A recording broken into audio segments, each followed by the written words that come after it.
אשר אותו נפשי אהבה באהבה וברוב חיבה באהבה וברוב חיבה שדי הוא יברך אותו וישמור בו בצאתו כל העם יוצאים לקראתו ויאמרו לו ברוך הבא ויאמרו לו To remember it, you need to make simanim. Put a siman by your bed before you go to sleep, so you won't forget. On your refrigerator, move your watch, all of that for simanim.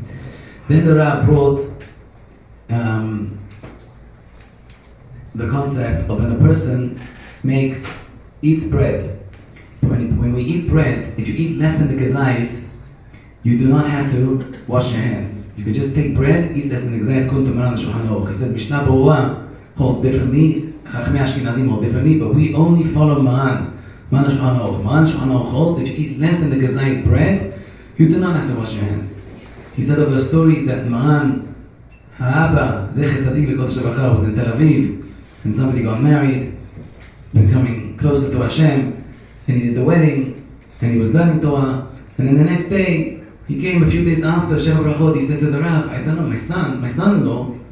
Is Hashem Menachem. I thought he was a tzaddik. I saw him doing something very bad. He said, what did he do? He ate bread without netilat yadayim. He says, wow, really? Call him to me. He came to him and he asked him straight, did you eat bread without netilat yadayim? He said, yes. He said, what do you mean? He said, well, I was walking on the streets, I had to buy breakfast on my new kala. I bought some bread. So I bought a breakfast. I tasted a little bit of the bread. He says, how much did you eat? Less than the kazayit. He says, Shulchan Aruch says, you did very good. He went back to his father-in-law and said, you're an Amaret, your son was Talmid Chacham. You're very lucky that's your son-in-law. But the rabbi said we have to be very careful.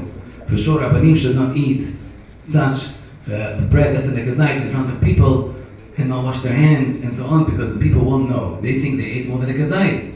And he said, the halakha is this, you should only do this if you're by yourself. He says, the halakha is as follows. Halakha psuka. If you eat bread less than the kazayit, you do not need to wash your hands for netilat yadayim. If you eat bread, a kazayit, which is 27 grams, you wash your hands, but you do not make al netilat yadayim. You only make al netilat yadayim if you eat bread the size of a kibetza, which is double a kazayit, then you wash your hands, and you also make the bracha al netilat yadayim. He asked the question, what happens if a person had the intention to eat a kibetza, kavanah lechol kibetza?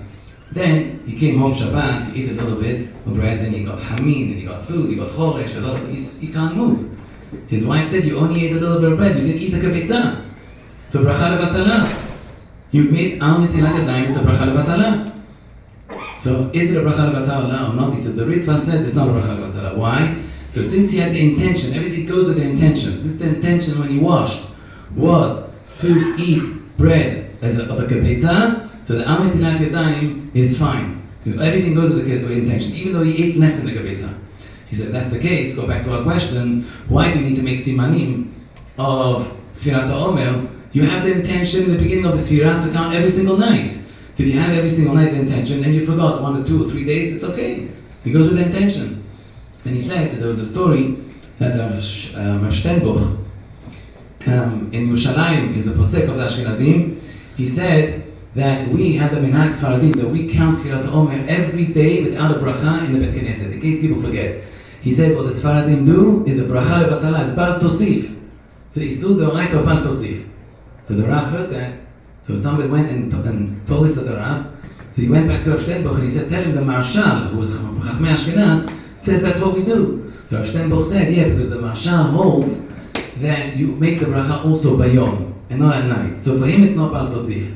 But we don't hold you make the bracha in the day, and therefore it's bal tosif. So he came back and told the Rav, Maran Shlita, what Rav Steinbuch answered. He said, tell him that also the Satmar Rebbe, Rav Yoel Misatma, by Yoel Moshe, he also says that we make the bracha, or we make count Sfirat HaOmer without a bracha in the day. And then he said also, Rabbi Yitzchak Weiss, the Baal HaMinchat Yitzchak, also says that we count Sfirat HaOmer without a bracha in the day. And Rav Steinbuch is a Sad Mechosid, so he said all of his people also say the same thing. He came back and there was no answer. So the question is, why is Maran Achida saying that we have to make simanim for Sfirat HaOmer. Well, even if you had the intention to count every single night and you've lost 1 or 2 days, it should be okay. Why do we need to make the simanim?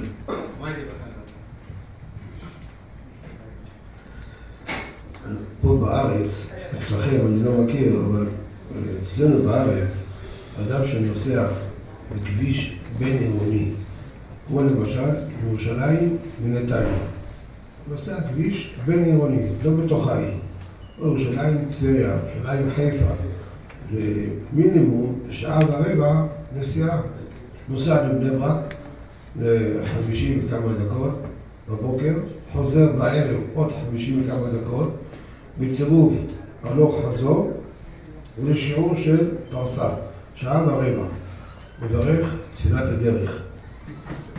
וזה אין בין ספרדים לאשכנזים. גם אשכנזים ככה נוהגים.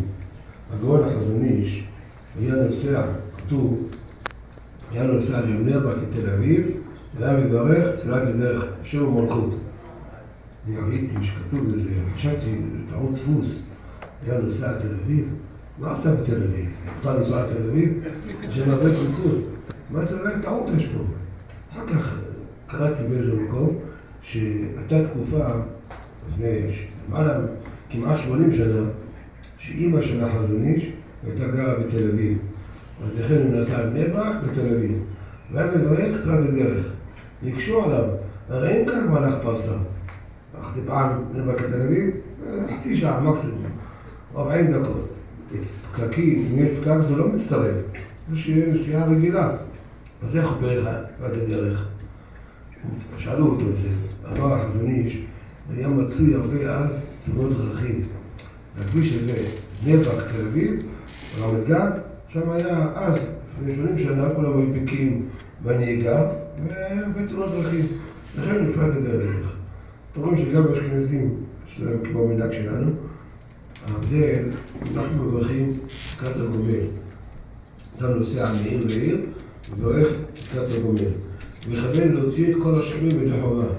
אם כולם נסעו מעיר לעיר, אחר כל אחד יעלה לספר תורה, הוא יעמוד, לברך, תורה ציבור. בישיבה של 300, 400 בחורים, באים אחרי בין הזמנים לישיבה, יש שם עשרות, אם לא יותר, שצריכים לברך הגומל. אז כולם יברכו. ראיתי איזה מחבר אחד, שזמננו, שיהיה בריא, כותב בספר שלו, צריך כל אחד בעצמו להודות. איך רוצים את החווה שומע כעוני? לכן, נכון שעמדו בתור, כולם בחורים, 400 בחורים, כולם עשו מעיר לעיר,